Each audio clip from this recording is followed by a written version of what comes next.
Welcome back, Lavesa, and today I figured we'd take a look at my final battle before the new Codex had dropped. And, well, it's going to be similar to the last one, so if any of you like that, perfect, and if not, well, I'm sorry, we're going for it again. So, this time I played my cousin, and he pulled out his Blood Angels. And the last time I played him, when he had his Blood Angels and when he had his Orcs, I did a mass infantry spam against him. So he decided to return it in kind against me and do a mass infantry spam himself. Looking at his list, you can tell that he's got a bunch of maxed out tactical squads with just generic bolt guns. There's like 3 of them or so.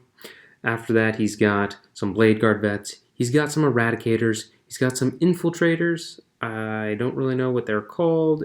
I don't really know what they're called, but there are some infiltrator units. There are some aggressors. He's got an outrider squad, and he's got some special assault intercessors. They're his Blood Angel guys who are specifically painted up black. They get like extra buffs in melee, and they're like more killy. They also have like a bit better durability, but I don't think they can hold any points. Like they have no OC.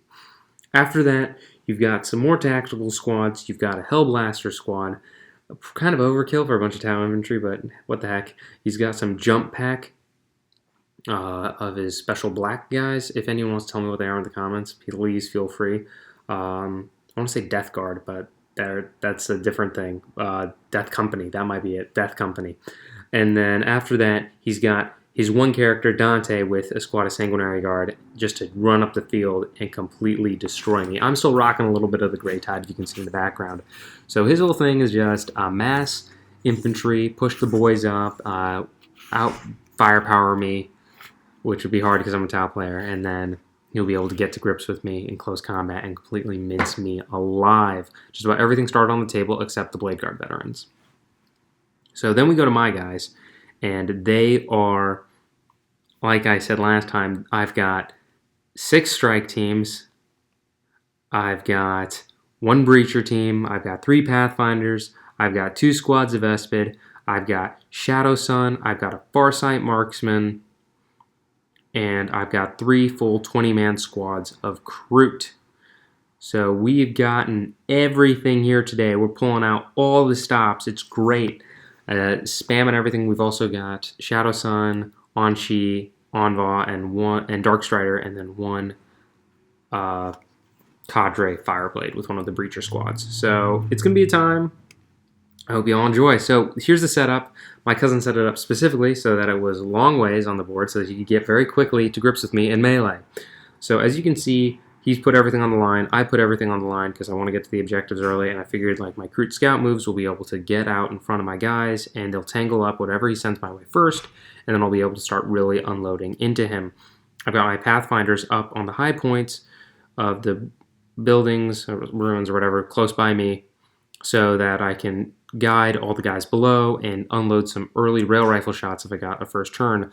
I really screened them out in the center. I was able to put down my first forward deploy unit. If you could tell, there's a Pathfinders strewn along on the center objective with a bunch of rail rifles, and I figured, if I get first turn, I'll just push them up forward to try to tie some guys up. And as you can see, he's got his Sanguinary Guard waiting in the behind his main building to just go up to the center and attack my Pathfinders up on my own high points.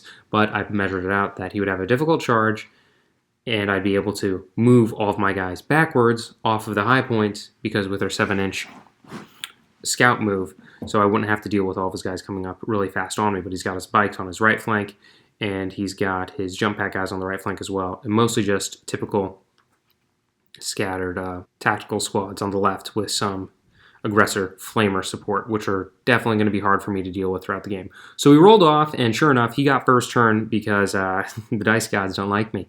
And it was pretty well rigged in his favor. He moved everything up. He advanced his guys. He got some really good advance rolls. For the guys he didn't advance, he was planning on charging, i.e. the Sanguinary Guard, his Death Company, and his bikes. So as you can see, everyone just waddled up the center. He kept his Hellblasters back on the far ruin so he could get some extra AP to just incinerate whatever he pointed at. He kept tactical squads back on his home objective and moved everyone else forward. I went forward with my Kroot because the plan was, all right, these guys are still going to screen. Like, he's advanced most everybody. He's not going to really want to charge and have to cut through chaff. and they'll just soak some shots instead of him taking on my Fire Warriors, which are the real meat and potatoes of my firepower and what is really going to do the heavy lifting and hard work for the duration of the game. So, as you can tell, he really got up close and personal with me. I pulled my Pathfinder squads back, and sure enough, it was not far enough back because he got his Sanguinary Guard into grips with him. They jumped up and they knocked out one of the Pathfinder squads, and as you can see, they're just standing above me, looking down on my 2 Breacher squads and my other Pathfinders who fell back. So it was like, all right, I'm going to have to delete that, and if I don't, I'm going to be in for a world of pain. His other charges failed, thankfully. They did not get into grips with my other units. So they were stuck back on the objective, which was good for me so that I could move up and start hammering them hard when it came to my turn. So my turn came around, and I moved all my guys forward again. Most of my crew had been whittled away, sadly. Well, what you going to do? So I pushed forward with my breachers to start clearing off guys on objectives. My other crew had gotten on to objective on the right flank. My crew in the center got on.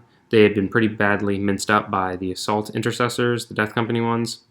But they don't have any OC, and my guys did, so they're on the center objective. And my breachers and Pathfinders, one breacher squad backed up a little bit, the other one stayed still, and same with Pathfinders, so they could just unload on the Golden Boys. My other breachers moved up on the left flank to get at the bikes or the incursors or whatever, and my strike teams on the left flank did the same. The front strike team squad had gotten whittled away a little bit, so I put them forward to screen out against the bikes and hopefully the jump packs, so they couldn't easily get at my breacher squad. In hindsight, probably should have screened them out a little bit more because, well, jump packs can fly, so it didn't really matter too much. But otherwise, I've got crew on the center, Envoy nearby, and a bunch of breachers and strikes pushing up into the mid ward. And what happened was about what you could expect from having 2 breacher squad and a Pathfinder squad look at Dante's squad and say hello. They completely got destroyed. I knocked out the bikes on the left flank. I whittled down pretty heavily one of the assault, not the assault intercessor squad, the tactical squad on the left. But I still have most of my guys in my home deployment zone. A lot of my guys have shifted up to the front, but if he plays us well, I won't have much to clap back against him with because he still very securely holds the left flank, and I am tentatively holding on to the right. And the center is pretty securely mine, but I'm going to have to run my guys up into the center to clear off anything else. But the left flank is my main issue right now because I've only got a remnants of a strike squad there, a breacher squad, and a full strike squad. And he's got an entire tactical squad, his Death Company. He's got his incursors or infiltrators or whatever the heck, and his eradicators are about to walk up just to hold the point because they're pretty tough guys. So it's not looking so good. He also still has his aggressors on the left flank, and they're going to be able to scorch through everything, and another tactical squad, 10-man strong.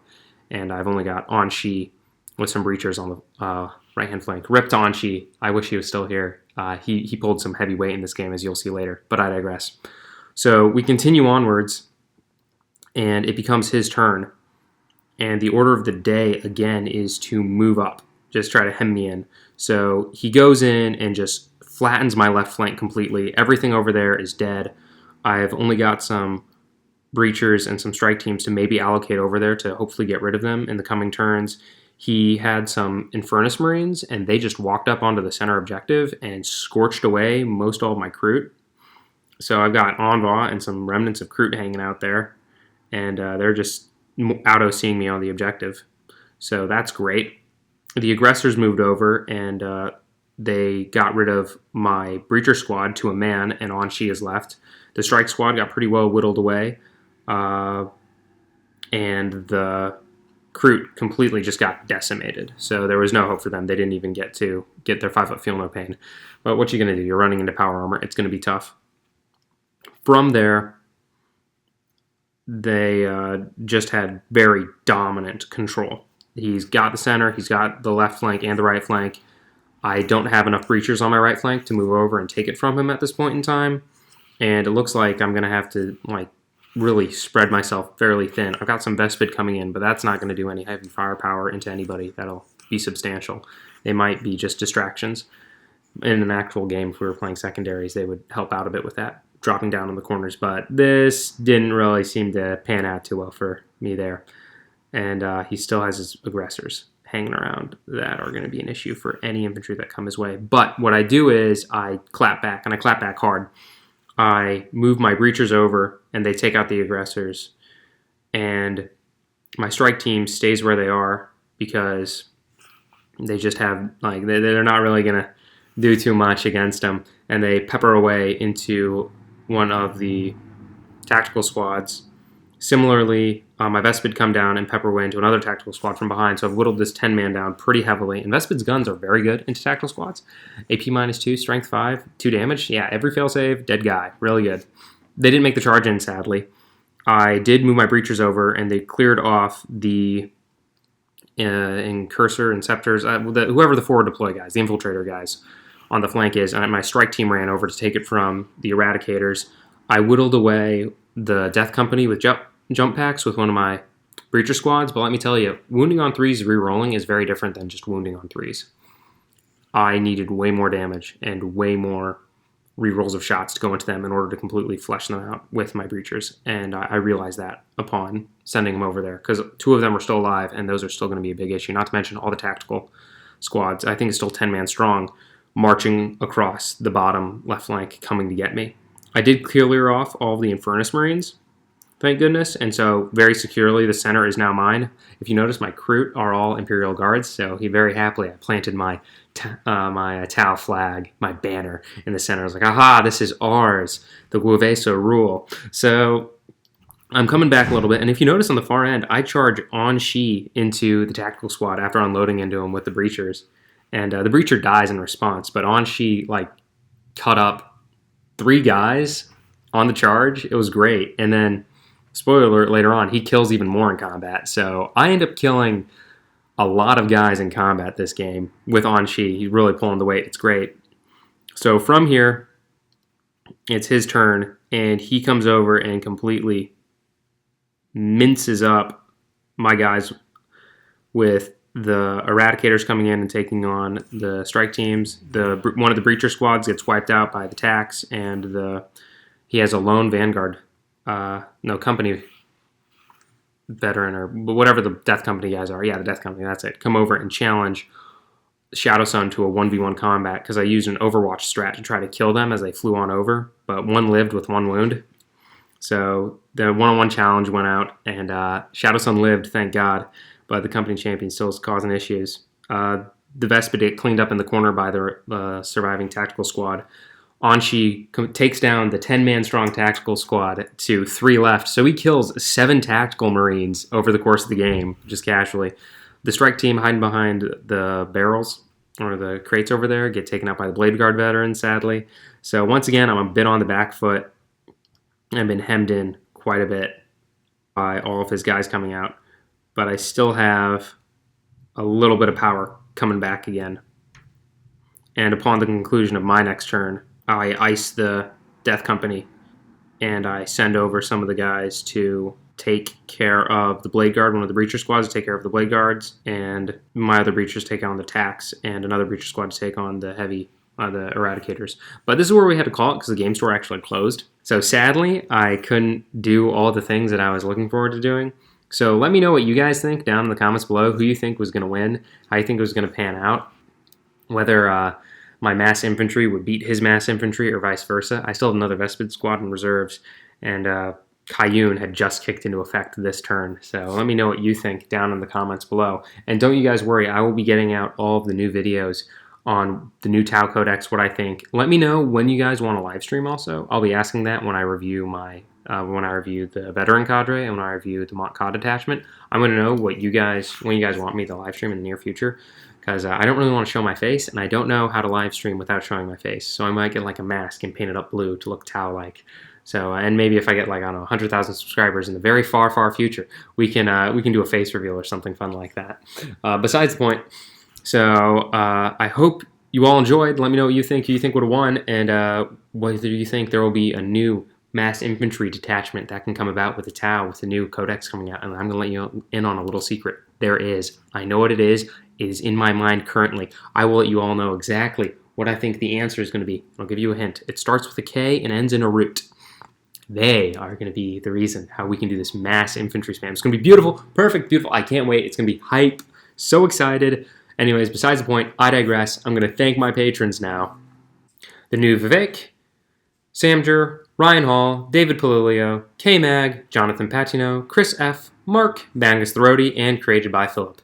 Thank you guys very much for keeping the lights on out here. I really appreciate it. I will be getting more videos out for everybody. And you feel free, if you want, you can support. We just got monetized, by the way, so that's pretty hype. Got monetized on YouTube. So if you want, you could join on Patreon and support, or you could become a YouTube member.